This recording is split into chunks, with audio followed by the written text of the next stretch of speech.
Hello everyone. Inverse Z transform आज का हमारा लास्ट टॉपिक है। जो हमारा यूनिट है सेकंड जेड ट्रांसफॉर्म का, तो अभी तक हमने सिर्फ 50% कवर किया है हमारा सेकंड यूनिट। इसके बाद जो चालू होगा वो पल्स ट्रांसफ़र फंक्शन के रूल्स चालू नेक्स्ट टॉपिक रहेगा। तो अभी तक हमने topic discussed in previous lecture. तो प्रीवियस लेक्चर्स में हमने क्या क्या टॉपिक पढ़े हैं। फर्स्ट जेड ट्रांसफॉर्म की डेफिनेशन, उसके बाद हमने पढ़ा था Z transform of some basic signal,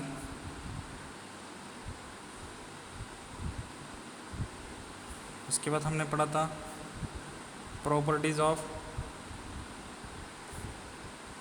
Z transform, इसके बाद हमने पढ़ा था concept of ROC in Laplace transform and Z transform. उसके बाद हमने पढ़ा था properties of ROC in Laplace transform, हमने पढ़ा था फिर properties of ROC in Z transform. उसके बाद हमने ये भी पढ़ा था mapping of S domain to Z domain. उसके बाद हमने लास्ट लेक्चर में देखा था initial value theorem and final value theorem. तो ये टॉपिक हमने जेड ट्रांसफॉर्म में डिटेल में पढ़े हैं, हर चीज़ का एप्लीकेशन भी हमने देखा था। उसके बाद आज का जो टॉपिक है inverse Z transform, inverse Z transform. तो इनवर्स जेड ट्रांसफॉर्म को डिनोट किया जाता है जेड इनवर्स से। अभी जेड इनवर्स हमने लैप्लास ट्रांसफॉर्म में भी पढ़ा है, Laplace transform and inverse Laplace transform. अगर मेरा एक्स ऑफ टी एक सिग्नल है जिसका लैप्लास ट्रांसफॉर्म है एक्स ऑफ एस, तो अगर मुझे इसी सिस्टम का टाइम डोमेन का इक्वेशन चाहिए तो मैं यूज़ करता हूँ जेड इनवर्स। तो with the help of Z inverse हम क्या कर सकते हैं, एस डोमेन से अगेन टाइम डोमेन में आके हमारा जो ओरिजिनल इक्वेशन था उसको हम रिकवर कर सकते हैं। तो इनवर्स जेड ट्रांसफॉर्म को रिप्रेजेंट किया जाता है जेड इनवर्स से। ये तो होगा मेरा लैप्लास ट्रांसफॉर्म इनवर्स, ये तो होगा मेरा कंटिन्यूस सिग्नल के लिए लैप्लास ट्रांसफॉर्म कि एक्स ऑफ टी एक मेरा कंटिन्यूस सिग्नल है, उसका लैप्लास ट्रांसफॉर्म है एक्स ऑफ एस। अगर मुझे उसी सिग्नल को क्या करना है, उसी सिग्नल के इक्वेशन को ओरिजिनल इक्वेशन में अगर मुझे पुट करना है मैथमेटिकली या फाइंड करना है, तो मैं क्या करता हूँ इनवर्स लेके फिर मुझे एक्स ऑफ टी का इक्वेशन मिलता है। सिमिलरली डिजिटल में अगर मेरा एक्स ऑफ एन सिग्नल है जिसका जेड ट्रांसफॉर्म है एक्स ऑफ जेड, एक इक्वेशन है एक्स ऑफ एन जिसका जेड ट्रांसफॉर्म है एक्स ऑफ जेड। अगर मुझे एक्स ऑफ जेड से अगेन मुझे एक ओरिजिनल इक्वेशन चाहिए एक्स ऑफ एन का, तो मैं यूज़ करता हूँ जेड इनवर्स। तो इनवर्स जेड ट्रांसफॉर्म का ये एक एप्लीकेशन है। सेकंड एप्लीकेशन की जो यूज़ होता है, सपोज एक सिस्टम ए है, यहाँ से मैंने एक सिस्टम ए को क्या किया, एक मैसेज पास किया। तो सिस्टम में तो कंटिन्यूस सिग्नल होता है, बट जब आप कंप्यूटर में कोई डेटा फिट करते हो तो वो क्या होता है, डेटा एनकोड होता है और आपके आउटपुट में क्या होता है, डेटा डिकोड होकर फिर से आपको ओरिजिनल डेटा मिलता है। तो जो एनकोडिंग और डिकोडिंग होता है उसमें भी आपका इनवर्स जेड ट्रांसफॉर्म को जनरली यूज किया जाता है। तो Z transform inverse Z transform के एप्लीकेशन क्या है,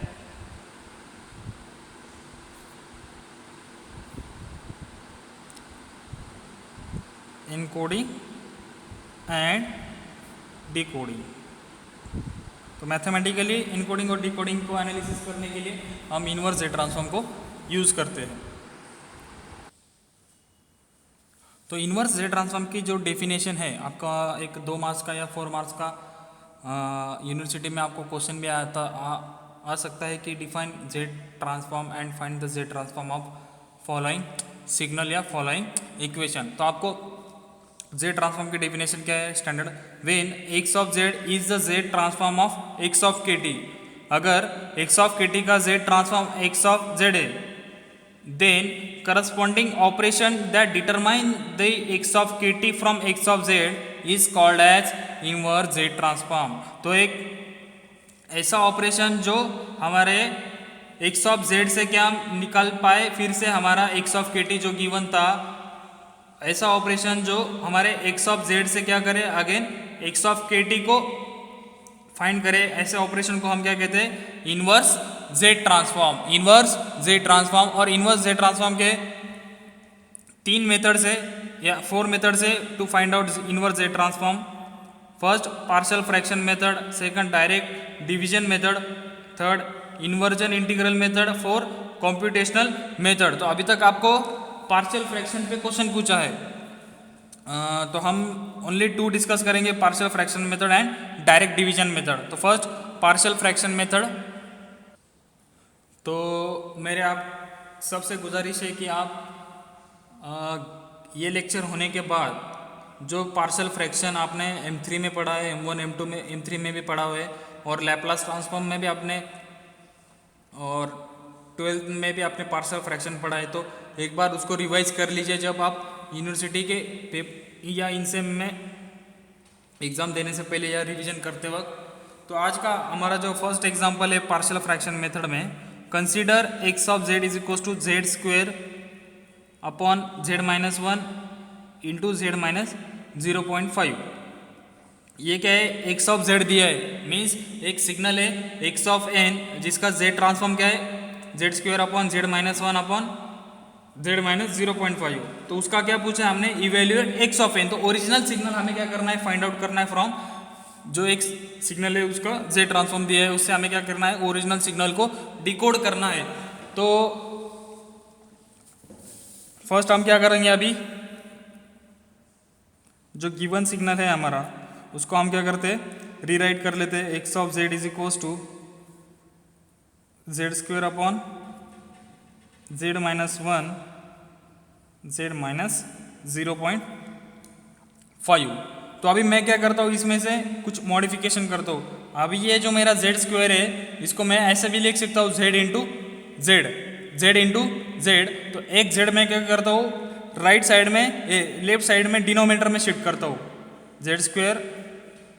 इसको आप ऐसे भी लिख सकते हो, Z into Z, Z minus 1 Z minus 0.5। तो जो फिर मेरा क्या रहेगा, एक्स ऑफ जेड। अभी मैं क्या करता हूँ, यहाँ से एक जेड क्या करता हूँ, डिनोमिनेटर में शिफ्ट करता हूँ लेफ्ट साइड में, X of Z upon Z is equal to, फिर बचा एक Z upon Z minus 1 into Z minus 0.5।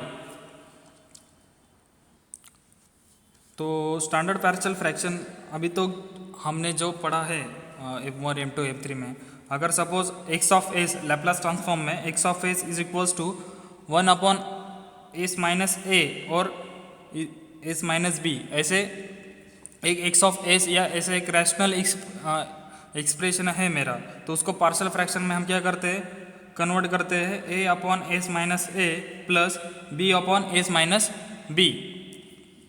तो ये क्या है, मेरे दो पोल्स है, डिनोमिनेटर में जो ब्रैकेट्स है वो क्या है, मेरे पोल्स है, और दोनों क्या है, नॉन रिपीटेड है, मीन्स डिफरेंट पोल्स है। तो ऐसा के लिए क्या है, partial fraction A upon S minus A plus B upon S minus B. अगर यहाँ पे थर्ड ब्रैकेट होता है एस माइनस सी, तो यहाँ पे क्या होता है, C upon S minus C. इसको फिर अगेन सॉल्व करते हैं, 1 is equals to A into अभी LCM S minus B plus B into अभी यहाँ पे एलसीएम क्या आएगा, एस माइनस ए। फिर जो हमारा ये तो हमारा स्टैंडर्ड है, स्टैंडर्ड पार्शियल फ्रैक्शन है। तो अगर हम इससे और ये दोनों को कंपेयर करते हैं, z upon z minus one और z minus 0.5 compare with 1 upon S minus a into s minus b से कंपेयर करते हैं। तो इसको हम अभी क्या करेंगे, जो हमारा स्टैंडर्ड फॉर्मेट है इसमें क्या करते हैं, कन्वर्ट करते हैं। तो क्या आएगा फिर, z upon z minus one z minus 0.5 is equals to अभी a upon S minus a की जगह क्या है अभी z minus one plus b upon S minus b की जगह क्या है अभी z माइनस 0.5। अभी 1 की जगह क्या है न्यूमरेटर में z है यहाँ पे या यहाँ पे, तो हम क्या करेंगे z is equals to a into LCM, यहाँ पे क्या एब्सेंट टर्म है न्यूमरेटर में z minus 0.5 plus b into यहाँ पे एलसीएम क्या एब्सेंट है न्यूमरेटर में z माइनस 1। इसको हम देते हैं इक्वेशन नंबर 1। और जो डिनोमिनेटर है इक्वल्स टू 0 करके अगर इसको लेफ्ट साइड में लेके जाते हो आप तो क्या हो जाएगा इक्वल्स टू 0। तो ये स्टैंडर्डली ऐसे पार्शियल फ्रैक्शन को सॉल्व किया जाता है। अभी हम क्या करेंगे, ये इक्वेशन है पुट, अभी यहाँ पे z की दो वैल्यूज आएंगी। अगर आप z minus one is equals to को put z minus one is equals to 0 तो z की वैल्यू क्या आएगी 1 आएगी। Put z is equals to 1 in equation 1। अभी ये z की वैल्यू हम क्या करेंगे इक्वेशन 1 में पुट कर देंगे, इक्वेशन 1 में पुट कर देंगे। तो क्या आएगा फिर मेरा इक्वेशन 1 क्या था, इक्वेशन 1 बिकम क्या था हमारा z is equals to a into z minus 0.5 plus b into z minus 0.1 sorry z minus 1। तो अभी हम क्या करेंगे z की वैल्यू 1 पुट करेंगे इक्वेशन 1 में, ये हमारा इक्वेशन 1 था। तो z की वैल्यू अगर पुट करते 1 तो 1 is equals to a into 1 minus 0.5 plus b into 1 minus 1। तो अगर इसको आप सॉल्व करोगे 1 इज इक्वल्स टू क्या आएगा फिर a into 1 minus 0.5 plus 1 minus 1 0 तो b into 0 anything into something is equals to 0 तो b भी क्या हो जाएगा हमारा यहाँ पे 0 हो जाएगा। तो अभी a की वैल्यू क्या आएगी हमारी 1 अपॉन 0.5 इज इक्वल्स टू 2। अभी ये क्या है हमारी a की वैल्यू है। सिमिलरली हम क्या करेंगे कंसिडर, अभी हमने क्या किया था z minus 1 is equals to z minus 1 के ब्रैकेट को इक्वल्स टू 0 किया था। अभी हम क्या करेंगे बचा हुआ जो ब्रैकेट है z minus 0.5 is equals to 0, therefore z is equals to 0.5 put in equation 1। ये इक्वेशन 1 है जिसको हमने रीराइट किया यहाँ पे अगेन। तो यही इक्वेशन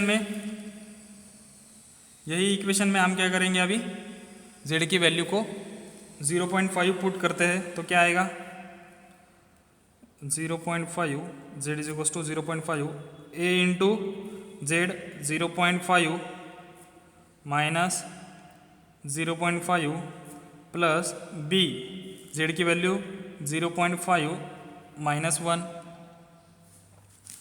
अभी सॉल्व करेंगे 0.5 is equals to 0.5 minus 0.5 0 a into 0 plus b की क्या आएगी अभी 0.5 minus 1 minus 0.5 into b,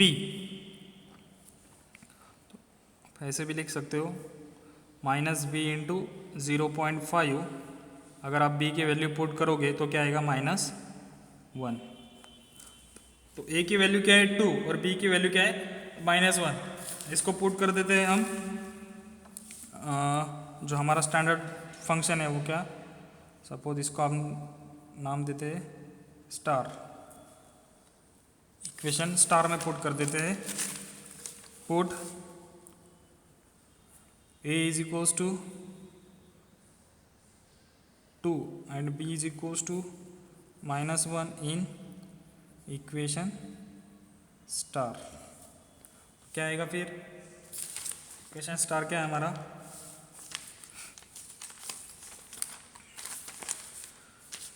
z upon z -1 z -0.5 equals to a की वैल्यू क्या है 2 upon z minus 1 z minus plus b की वैल्यू क्या है हमारी -1 अपॉन z माइनस 0.5। तो जो ये इक्वेशन था हमारा, ये ओरिजिनल इक्वेशन था। हमने प्रीवियस इक्वेशन में क्या किया था, कुछ मॉडिफिकेशन किया था।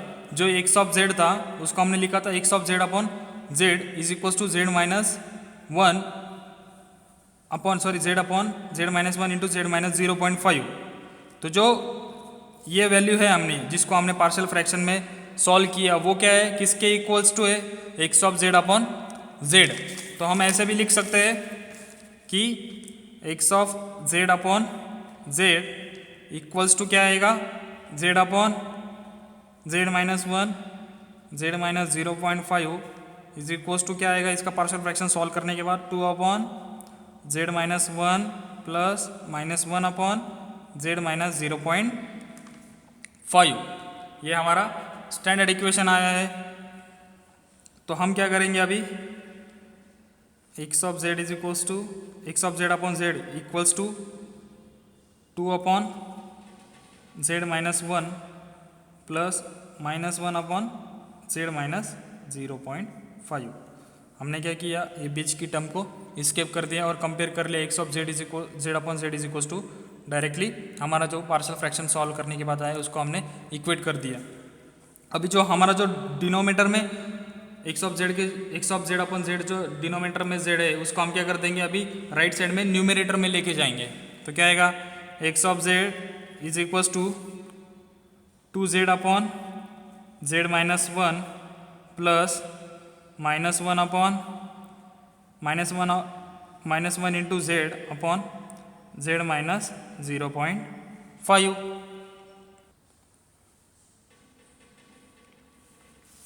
अभी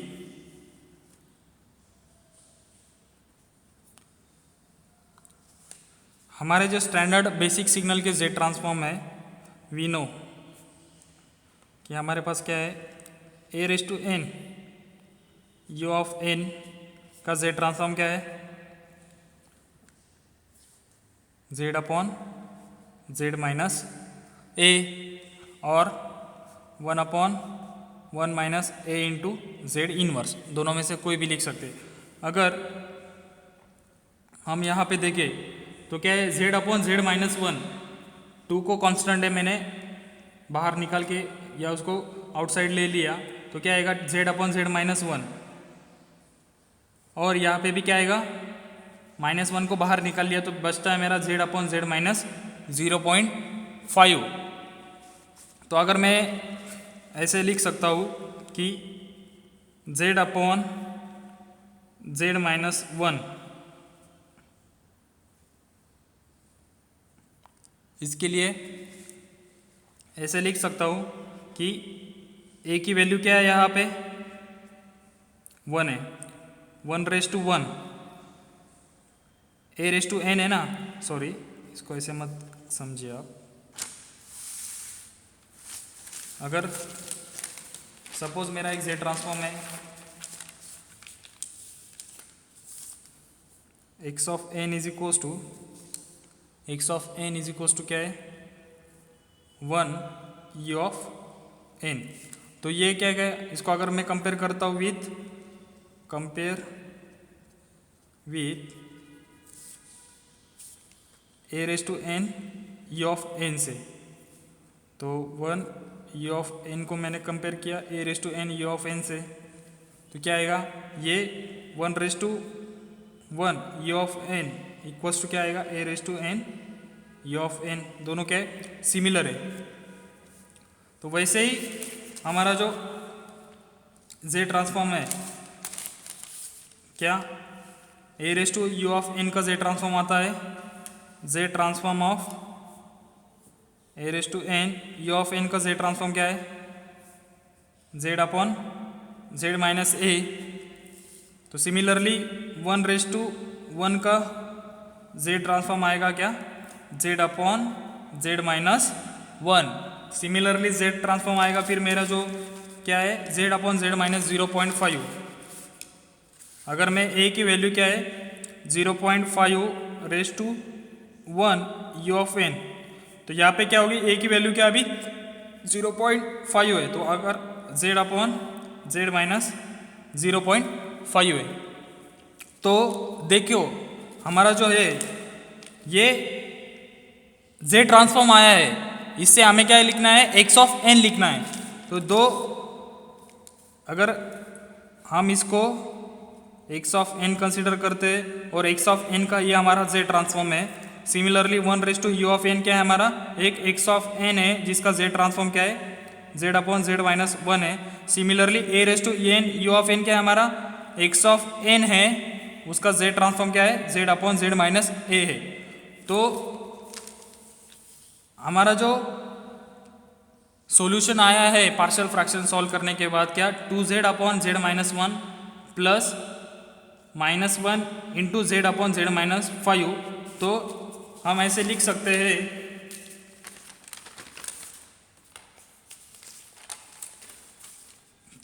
consider x of Z is equals to क्या था हमारा, 2z upon Z minus 1 plus -1 into z upon Z minus 0.5।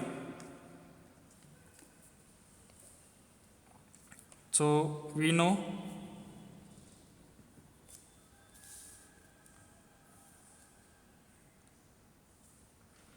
One u of N का जेड ट्रांसफॉर्म क्या होता है, जेड अपॉन जेड माइनस 1। और सिमिलरली 0.5 रेस टू 1, यहाँ पे भी raise to 1, u of N का जेड ट्रांसफॉर्म आता है जेड अपॉन जेड माइनस 0.5। तो ये क्या है मेरा इसका, अगर आप यहाँ से जाओगे तो ये इसका जेड ट्रांसफॉर्म है, ये इसका जेड ट्रांसफॉर्म है। बट अगर आपको इन्वर्स निकालना है तो आप क्या करेंगे, ये हमारा रिवर्स प्रोसीजर है, एक्स ऑफ जेड से हम क्या करेंगे, एक्स ऑफ एन से ये हमारा होगा जेड इन्वर्स। तो हम क्या कर देंगे, Z upon Z minus value की क्या वैल्यू है, 1 इंटू यू ऑफ एन, और जेड अपॉन जेड माइनस 5 की वैल्यू क्या है, 0.5 इंटू यू ऑफ एन। वैसे कि वैसे हम क्या कर देंगे, इसको पुट कर देंगे, x of Z is equals to 2 as it is z upon Z minus 1 किसका जेड ट्रांसफॉर्म है, 1 raise to 1 u of N का। तो 1 raise to 1 u of n plus -1 as it is z upon Z minus 5 किसका z transform है, 0.5 into you of N का। तो ये -1 as it is 0.5 raise to 1 u of n. तो ये हमारा फाइनल सॉल्यूशन था और यही हमारे क्या थे, एक्स ऑफ एन थे। तो हमने क्या किया, एक्स ऑफ एन से लेके जेड इनवर्स अप्लाई करने के बाद हमने